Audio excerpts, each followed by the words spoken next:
Hi, Dan. Thanks for sending me your question. Today we are looking at, looks like a couple right triangles stacked on top of each other, and we're trying to determine which line segment is the longest.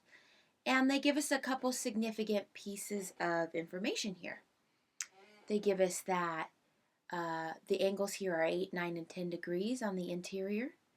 And they also give us, more importantly, that these are right angles.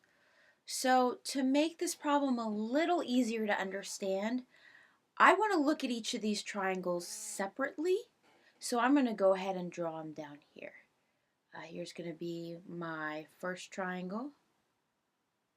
Now these are not going to be to scale like they're in the problem, but this is going to be triangle OBA, and that's the right triangle with our 8-degree angle.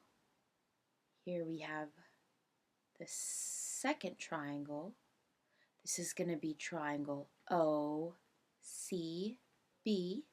right up here. And then I'm going to draw the third one. And this will be triangle ODC. So here we have 9 degrees and here we have 10 degrees. Okay, so there's a really important idea that we're going to use to figure all of this out, which is that when we're dealing with the right triangle, the hypotenuse is always the longest side.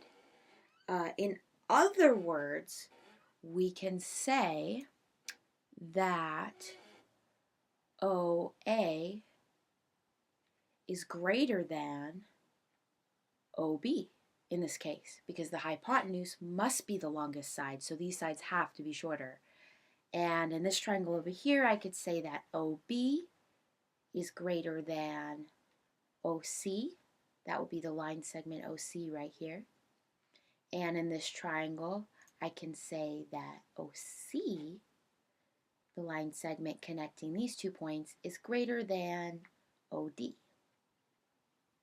So these are line segments. I'm going to put my little lines over them.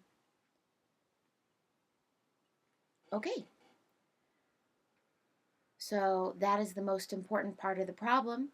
Now the easy part is we can just connect all this together. We could say, okay, these two are the same and these two are the same.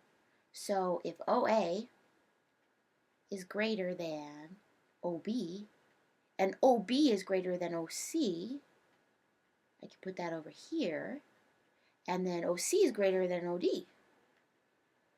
So I can put that over here.